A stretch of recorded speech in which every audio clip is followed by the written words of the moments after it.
जी बहुत बहुत शुक्रिया नदीम भाई। I hope I am audible. जी बिल्कुल। आप सबको मेरी तरफ से सलाम और बहुत दिनों बाद बहुत सारे लोगों को देख रहे हैं ऑनलाइन। बहुत शुक्रिया, वालेकुम अस्सलाम। बहुत बहुत शुक्रिया इनवाइट करने का। और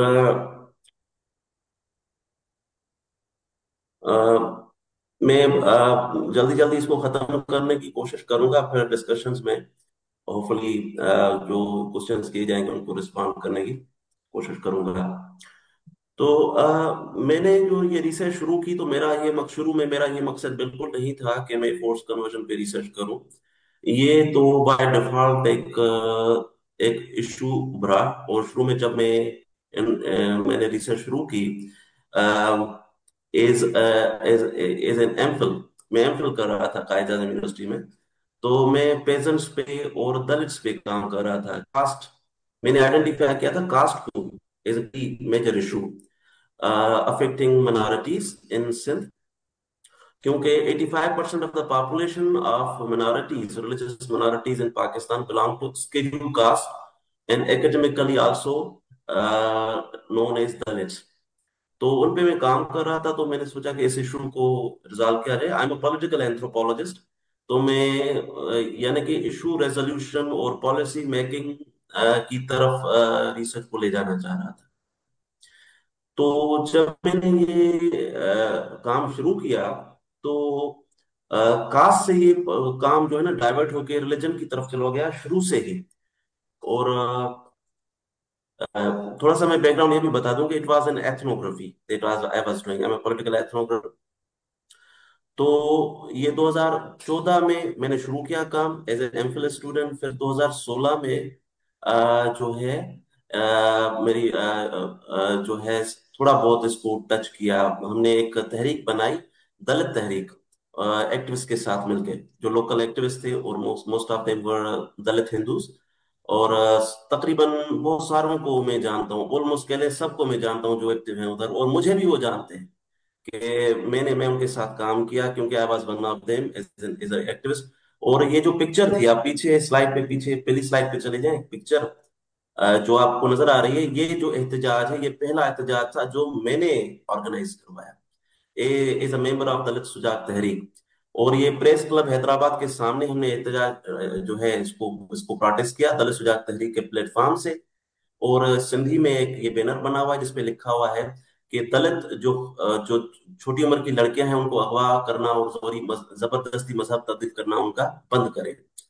और उनमें फिर फोटोज लगे हुए हैं मुख्तलिफ लड़कियों की। तो ये एक कॉमन एक ओपिनियन है, एक जो डोमिनेंट नैरेटिव है सिंध की सिविल सोसाइटी में, वो यही है कि जबरन मजहब तब्दील किया जाता है, हजारों लड़कियों का होता है। और जो दलित हैं वो भी इसी नैरेटिव को आगे लेके चलते हैं और वो चाहते हैं कि उनकी लड़कियां उनको जो है वापस मिले। तो ये मैंने जो है हमने इकट्ठे इनिशिएटिव लिया, दलित तहरीक बनाई और हमने पहला जो प्रोटेस्ट किया। हालांकि हमने कास्ट पे काम करना था, लेकिन इस नैरेटिव की ताकत इतनी है कि यही इशू सबसे पहले इमर्ज हुआ। और इसी नैरेटिव की ताकत इतनी है कि इसी इशू ने हमारे पूरी की पूरी तहरीक को सबोटाज कर दिया। जो हम कास्ट पे काम करना चाहते थे कि कास्ट डिस्क्रिप्शन खत्म हो और दलितों को कुछ राइट्स मिले, रिप्रेजेंटेशन मिले, तो ये जो इशू है इस इशू की वजह से वो दब गया। और ये रिलीजियस बिनेरीज की कॉन्टेक्स्ट में ये चीज चली गई, यानी कि हिंदू वर्सेस मुस्लिम और सेकुलर वर्सेस रिलीजियस, इस तरह से हो गया। तो उसमें जो कास्ट का इशू था, which was trans religious to some extent, और हम जो लोग लोअर कास्ट मुस्लिम्स थे और न्यू न्यू कन्वर्ट्स थे, क्योंकि most of the converts were from Dalits. और दलित्स को हम कहते हैं एकेडमिक लैंग्वेज में Pasmanda Muslims, lower caste Muslims. तो उनकी तहरीक मिलके हम चलाना चाहते थे, जो कि नहीं चल सकी। तो ये रिसेंट क्वेश्चंस जो है यही था बेसिकली कि फोर्स कन्वर्जन हो रही है कि नहीं हो रही, वॉलंटरी हो रही है कि नहीं हो रही। ये हमने बाद में, जो एथनोग्राफी होती है वो ओपन होती है, एक्सप्लोरेटरी होती है, और ग्रेजुअली आप रिवील होते हैं कि what is the key question that you are addressing apart from caste. वो ये था कि रिलीजियस फोर्स कन्वर्जन हो रही है कि नहीं हो रही है। तो बाद में 2019 में आकर डेटा अक्यूमुलेट काफी हो गया, और बाद में एक पुश हम आईपीएस ने भी दिया, और उसके बाद हम गए और बहुत सारा डेटा हमने कलेक्ट किया थ्रू क्वालिटेटिव सर्वे। क्वालिटेटिव सर्वे में ये होता है कि आपको जहां से जितना डेटा मिले आप कोलेट करते हो, अक्यूमुलेट करते हो, उसके बाद उसको डिस्क्रिप्टिव स्टेटिस्टिक्स से टेबुलेट करके आप उसको समझाते हो कि इतने परसेंटेज में से इतने में से इतनी परसेंट ने इस तरह से कन्वर्ट किया, और दूसरों ने इस तरह से मजहब तब्दील किया। तो तकरीबन 6055 इंडिविजुअल्स का हमें डेटा मिला, जो कि 2008 से 2020 तक कन्वर्ट हुए ये थे। डॉक्टर साहब और दोबारा मुख्तलिफ ये फिगर सोर्सेज से मिला, दोबारा बता दीजिए। रिलीजियस क्लेरिक से भी मिला, कन्वर्ट से भी मिला। जी, ये फिगर दोबारा बता दीजिए, आपकी आवाज़ कट गई थी। सॉरी। फिगर दोबारा बता दीजिए। मैंने कहा 6055, 6055 reported cases, cases uh, cases were cases were collected, and their data was collected on 6055 cases. The conversions that happened from 2008 till 2020, तो उसके दरमियान जो कन्वर्ट्स हुए थे उनका हमें डेटा मिला, और मुख्तलिफ सोर्सेज से मिला, हमने इकट्ठे किया, और हमने मैक्सिमम कोशिश की कि जहां भी जा सके हम जाएं, और तकरीबन पूरे सिंध में हम गए। और मैं अब नाम नहीं लूंगा, लेकिन ज्यादातर मीरपुर खास डिवीजन में जहाँ पे दलित रहते हैं ज्यादा, और होटकी में, और उसके अलावा मेहर भी गए, हम कराची भी गए, और और भी बहुत सारी जगह, और मुख्तलिफ ना सिर्फ कन्वर्ट से लिया बल्कि पंचायत, हिंदू पंचायत वालों से लिया, जो फोर्स कन्वर्जन की समझते कि हो रही है, उनसे उनसे तो मैं पहले ही कांटेक्ट में था। तो वो सबसे हमने इंटरव्यूज लिए, और उसके बाद उसका हमने वो कंटेंट एनालिसिस किया, का नंबर्स में भी और क्वालिटेटिवली भी, और उसके बाद पेपर्स की शक्ल में हमने उसको एक दो को पब्लिश भी किया। और अभी भी बुक लेंथ डेटा हमारे पास मौजूद है, जो किताब की सूरत में मैं समझता हूँ आनी चाहिए। अगर हमें मौका मिला तो हम उसको किताब की सूरत में उसको पब्लिश करेंगे। और उसके अलावा बहुत सारा जो डेटा है ऑनलाइन अवेलेबल है मेंडले पे, और आप अगर पेपर्स मेरे आप रिसर्च पेपर्स पढ़ेंगे तो उसमें नीचे फुटनोट्स में आपको उनके लिंक्स मिल जाएंगे, आप खोल के खुद देख सकते हैं और वेरीफाई कर सकते हैं। So data, no data is perfect, but जहां तक है हमारे पास है, और आप उसको खुद वेरीफाई कर सकते हैं। जी, नेक्स्ट स्लाइड।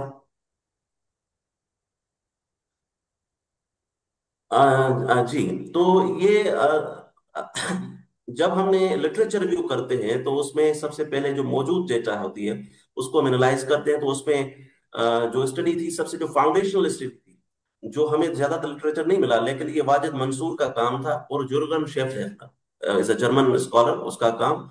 ये दो स्टडीज हमें मिली पाकिस्तान में, और दलितों पे और सिंध पे खास तौर पे, और उससे मैंने काफी इस्तेफादा हुआ। और इन दोनों स्टडीज ने वो थ्योरेटिकल फ्रेमवर्क मेरा भी उन्हीं से ही इंस्पायर्ड है आपके लिए। तो लेकिन उन्होंने दोनों ने एनजीओ की रिपोर्ट का कंटेंट एनालिसिस नहीं किया हुआ था, फिर हमने उसको किया, और जब देखा और ट्रेस किया तो कहाँ से ये कहानी शुरू हुई इन रिसेंट टाइम्स। हालांकि ये फोर्स कन्वर्जन का नैरेटिव जो है वह 700 800 साल पुराना है, जब से मोहम्मद बिन कासिम का आप कहने के आया है, तब से ये शिकायत है कि हिंदूज को जबरन मजहब तब्दील किया जा रहा है। उसकी फिर शुद्धिफिकेशन, शुद्धि की जो तहरीक चली हिंदूज की, वो भी उधर से निकली। ब्रह्मो समाज भी उसी की मैनिफेस्टेशन है।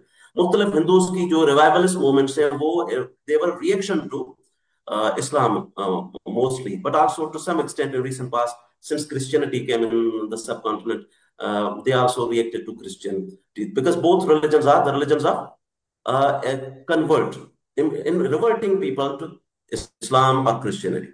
So this is actually the main difference also. The structure of the religions is different. तो एनजीओ की जो रिसेंट इसमें काविशें थी वो 2007 से मेरे ख्याल में शुरू होती हैं। एचआरसीपी की रिपोर्ट से 2007, फिर 2010 वो इस इशू को जो है ना समझते हैं कि बहुत बड़े पैमाने पे हो रहा है, और फिर विदाउट एनी एविडेंस एक गेस्टिमेट देते हैं।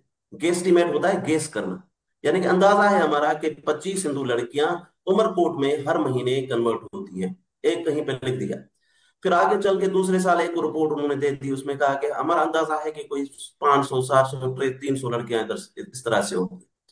फिर एक और स्टडी हुई जो पीटर जेकब की कोई ऑर्गेनाइजेशन एनजीओ है उसने किया। तो उन्होंने भी इस तरह से कहा कि कोई इतने हमारे पास केसेस हैं, हमने स्टडी किया है जो कन्वर्ट्स हैं, और उसमें से जो है इतनी फोर्स कन्वर्जन। अच्छा, वो केसेस फिर क्या स्टडी किया है उन्होंने? स्टडी ये किया था कि उन्होंने जो रिपोर्टेड केसेस हैं, जो अखबारों में रिपोर्ट हुए, अलिस्ड केसेस ऑफ फोर्स कन्वर्जन, उनके बेसिस पे सारा एस्टिमेट किया, without verifying whether they were actually converted, proven in the court of law, or by any other means or ways, any other evidence, no other evidence at all, except the fact that these cases were reported in local newspapers, particularly newspapers from Lahore। तो उसके basis पे उन्होंने और जब मैंने उनसे फिर contact भी किया और पूछा कि आप इनका कोई मुझे बताएं, डिटेल दें, वो भी कहाँ है वो केसेस, इतने जो आप कह रहे हैं, 1791 केसेस या 750 क्रिश्चियंस वगैरह, तो ये कहाँ पे हैं? तो उन्होंने मुझे कोई डेटा नहीं दिया। उन्होंने एक अपना मॉनिटर शेयर किया, जब मैंने उसमें देखा, मॉनिटर एक रिपोर्ट थी उनकी, तो उसमें भी कोई ऐसे केसेस की कोई डिटेल नहीं थी, कुछ नहीं था। तो बहरहाल मुझे कोई डिटेल एविडेंस उनसे ना डायरेक्टली मिला ना इनडायरेक्टली मिला। तो उसके बाद ये उनके जो फिगर्स हैं उनको राउंड फिगर्स में 1000 कर दिया गया, बिकॉज 1000 फिगर जो है वो एक रेटरिकल फिगर है। 1000 cases, 1000 girls are forcibly converted, under age girls are forcibly converted each year. तो ये फिर आपको मुख्तलिफ अखबारों में, मुख्तलिफ लोगों की जुबान पे, मुख्तलिफ रिपोर्ट्स में रिपीट होता नजर आएगा थ्रू आउट, विदाउट जी एनी डॉक्टर साहब, अपनी एविडेंस, रिसर्च वन पे आ साइडेड। जाइए आप। This is the thank you. Circular. Next slide पे आ जाए। अच्छा, उसके अलावा हमने फिर ऑनलाइन भी थोड़ा सा इसको स्टडी किया कि सोशल मीडिया पे ये कंटेंट कहाँ से जनरेट हो रहा है। तो इसमें भी इंटरेस्टिंगली हमें जो एविडेंस मिला वो ये मिला कि ज्यादातर कंटेंट कंटेंट जो जनरेट हो रहा है फोर्स कन्वर्जन इन पाकिस्तान, वो ज्यादातर इंडिया से हो रहा है। और बीजेपी के जो हैंडलर्स हैं या दूसरे हैं वो उसको ज्यादा हवा दे रहे हैं, या यूएसए से हो रहा है, बिकॉज यूएसए में सोशल मीडिया और उसमें इंटरनेट ज्यादा हो जाता है, यूएसए से हो रहा है। तो बहरहाल ज्यादातर वो फॉरेन कंट्रीज से मिला। आगे next. When conversion becomes an issue, issue जो है तब बनता है जब कोई लड़की कन्वर्ट हो। लड़की चाहे अंडर एज हो चाहे अबव एज हो। अंडर एज यानी 18 साल से कम उम्र जिसको ये कहा जाता है, तो वो उसको कहते हैं अंडर एज। तो अगर वो है, अगर 18 साल से ऊपर भी है, तो उसको भी कहेंगे कि ये भी फोर्सबली कन्वर्ट, जैसे रिंकल कुमारी के केस में कहा गया। ठीक है। तो इस तरह से बहुत सारे केसेस हैं, और ज्यादातर लड़कियों के केसेस जो कन्वर्जन के वो हैं भी अबव 18 है, जो हमने उसमें टेबल में मैं आगे शो भी करूंगा, दिखाऊंगा, मेरे ख्याल में स्लाइड्स में नहीं है, लेकिन मेरे पास लैपटॉप में मौजूद है, मेरे पेपर में मौजूद, आप देख सकते हैं। तो ज्यादातर जो है वो लड़कियां जो है अबव 18 ईयर्स हैं। लड़कियां नहीं क्यों, मैं वुमेन है, औरतें हैं जो अबव 18 होती है। लेकिन अगर कोई लड़का कन्वर्ट होता है, अगर वो लड़का अहमदी सेक्ट में या रिलीजन में कन्वर्ट होता है, तो वो भी इशू नहीं है। इस पिक्चर में आप देख सकते हैं कि एक हॉस्टल बनी हुई है नगर पार्कर में, जहां पे जो दलित लड़के हैं उनको मजहबी अहमदी तालीम दी जा रही है, उनको उनका मजहब तब्दील किया गया है या किया जा रहा है। तो लेकिन कोई इस पे इशू नहीं, कोई नहीं बोलता, क्योंकि भाई कहते हैं कि भाई ये already a very persecuted minority Ahmadis. लेकिन अहमदी खुद क्या कर रहे हैं, वो इशू नहीं है। तो अदरवाइज थाउजेंड्स ऑफ केसेस जो मैंने बताया, आपको फिगर बताई 6000 ऑलमोस्ट केसेस, उसमें से ज्यादातर केसेस तो फैमिलीज की कन्वर्जन थे। और उसके वेरियस रीजंस हैं जो उसने माजिद वाजिद मंसूर ने भी बताया, मैं उसको रिपीट नहीं करूंगा। बहुत सारे रीजंस हैं, it's very complicated phenomena, but not force conversion, it's not force conversion. जी आगे चलें, next slide. Drivers, again drivers में जैसे हमारी एक बहन ने भी बताया कि several push and pull factors हैं।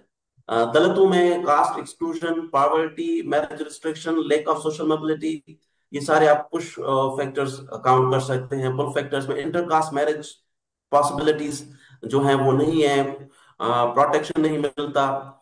विडो रीमैरिज का कॉन्सेप्ट भी आपको पता है हिंदू रिलीजन में नहीं है। रिलीजियस सोशलाइजेशन, कम्युनिटी इंटीग्रेशन और इंस्टीट्यूशनल रोल में मदरसा and clerical networks provide legitimacy. मदरसा मौजूद है, it's an Islamic country, majority are Muslims. तो वो उनको फैसिलिटेट जरूर करते हैं, वो अपना समझते हैं कि ये हमारा मजहबी फरीजा है। लेकिन इसका मतलब इसको फोर्स कन्वर्जन तो मेरे ख्याल में नहीं कहा जा सकता। आगे आप दोस्त मुझे बताएंगे कि ये फोर्स कन्वर्जन है कि नहीं है, लेकिन मैं तो समझता हूँ कि क्योंकि हर कोई अब ऐसे समझता है कि जो है मेरा मजहब बेहतर है और कोई मेरे मजहब में आ जाए। मैं इधर इधर जर्मनी में मुझे बहुत सारे जेहवास विटनेसेस मिले जो मुझे अपने अपने चर्च में ले गए और मुझे इनवाइट किया और मुझे दावत दी। तो ये दावत देना और अपने मजहब में या अपनी इडियोलॉजी में कन्वर्ट करना, फॉर एग्जाम्पल सेकुलरिज्म, एथियज्म, और जो कि बहुत सारे हमारे यहाँ हैं भी और करते भी हैं in the name of liberal secular human rights, तो उस वो भी इशू नहीं है। लेकिन जब सुन्नी इस्लाम में कोई कन्वर्ट होता है तो वो बहुत बड़ा इशू बन जाता है। तो इसमें आप देख रहे हैं कि पिक्चर में जो है रविता 16 मेरिट नवाज अली शाह, जून 2017 इस्लाम कोर्ट। और ये एक अंडर एज लड़की थी, और बहुत बड़ा इशू बना था। लेकिन कोई एविडेंस इसका पूरा केस हिस्ट्री मेरे पास मौजूद है। और शुरू में मैं भी समझा कि इसको फोर्सibly कन्वर्ट किया गया है, लेकिन इशू बाद में दूसरे बहुत सारे निकल आए, सोशो इकोनॉमिक और लोकल। और दूसरा आप देख लेंगे एक हिंदू लड़का कन्वर्ट हुआ है मुसलमान लड़की से शादी करने के लिए। बहुत सारे ऐसे केसेस होते हैं जिसमें हिंदू लड़का भी कन्वर्ट होता है मुसलमान लड़की से शादी करने के लिए। तो शादी इज अ कन्वेंशन, जो वाजिद मंसूर ने भी बताया, कन्वेंशन भी होते हैं, कन्वर्शन इज अ कन्वेंशन। तो it's a conventional marriage largely. जो मैरिजेस के केसेस होते हैं, these are mostly conventional marriages. और मैरिज जिसको जोर्गन शेफलेटर ने कहा है कि पोस्ट हॉक, यानी कि सेकंड काज है, प्राइमरी काज जो है वो है शादी, सेकेंडरी काज है conversion, because conversion is norm, without conversion marriage can not occur. That's why Mohammad Ali Jinnah की जो वाइफ थी रुती बाई, जो पारसी रिलीजन की थी, जब वो 18 साल की हुई तो फिर भी उसको कन्वर्ट होना पड़ा और मुसलमान होकर शादी की। और बहुत सारे ऐसे आपको केस मिलेंगे।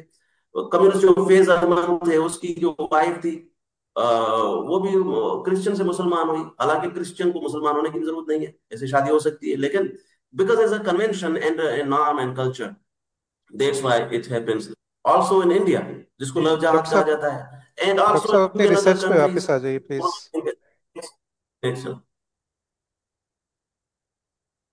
Next slide. जी, नेक्स्ट स्लाइड कीजिए।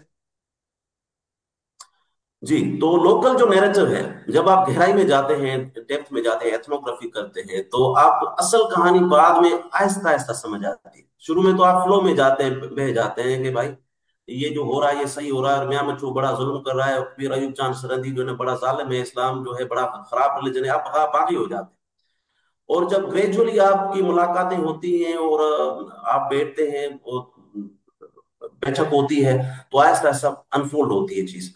तो वीर जी कूली देखें जो कि एक अपने दलित भी हैं और पीपी के अपने अपने बड़े अच्छे उनके लीडर हैं पीपल्स पार्टी में, और एडवाइजर टू मिनिस्टर भी रहे, chief minister.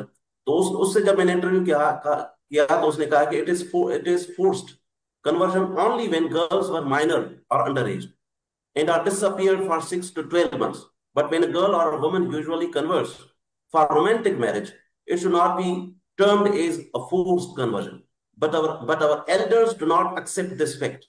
Even if I marry a Megwal girl, they will not accept it. तो जो बड़े हैं वो एक्सेप्ट नहीं करते। It's very much like Muslim marrying a Muslim in another caste. तो अपनी माँ बाप की मर्जी के बगैर अगर मुसलमान लड़की भी शादी करेगी तो उसको पसंद नहीं होगा। तो it's actually marriage, matter of marriage without consent of the parent, not force conversion actually. And on this point everybody is in agreement.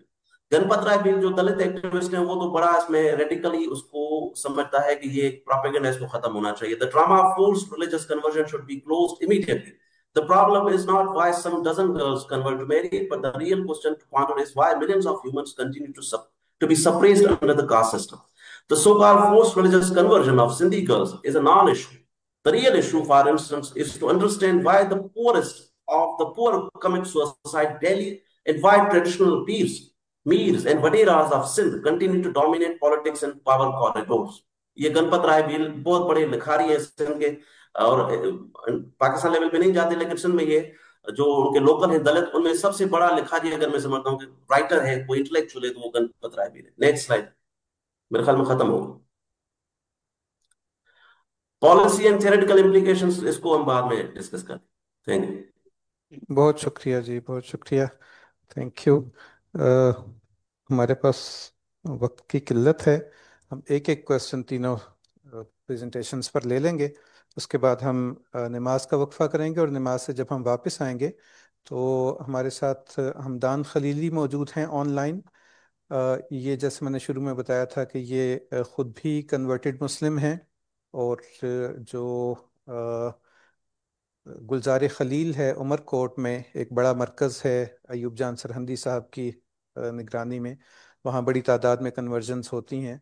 हम इनसे कुछ चीज़ों को समझने की कोशिश करेंगे कि इनके यहाँ प्रोसेस क्या है कन्वर्जन का, और ये वाला जो सवालात यहाँ पे उठाए गए हैं इनको वो किस तरह से देखते हैं। तो ये हम नमाज के बाद करेंगे। फ़िलहाल अगर इन तीन क्वेश्चंस के, तीन प्रेजेंटेशंस के ऊपर कोई क्वेश्चंस हैं तो क्विकली पूछ लीजिए जी।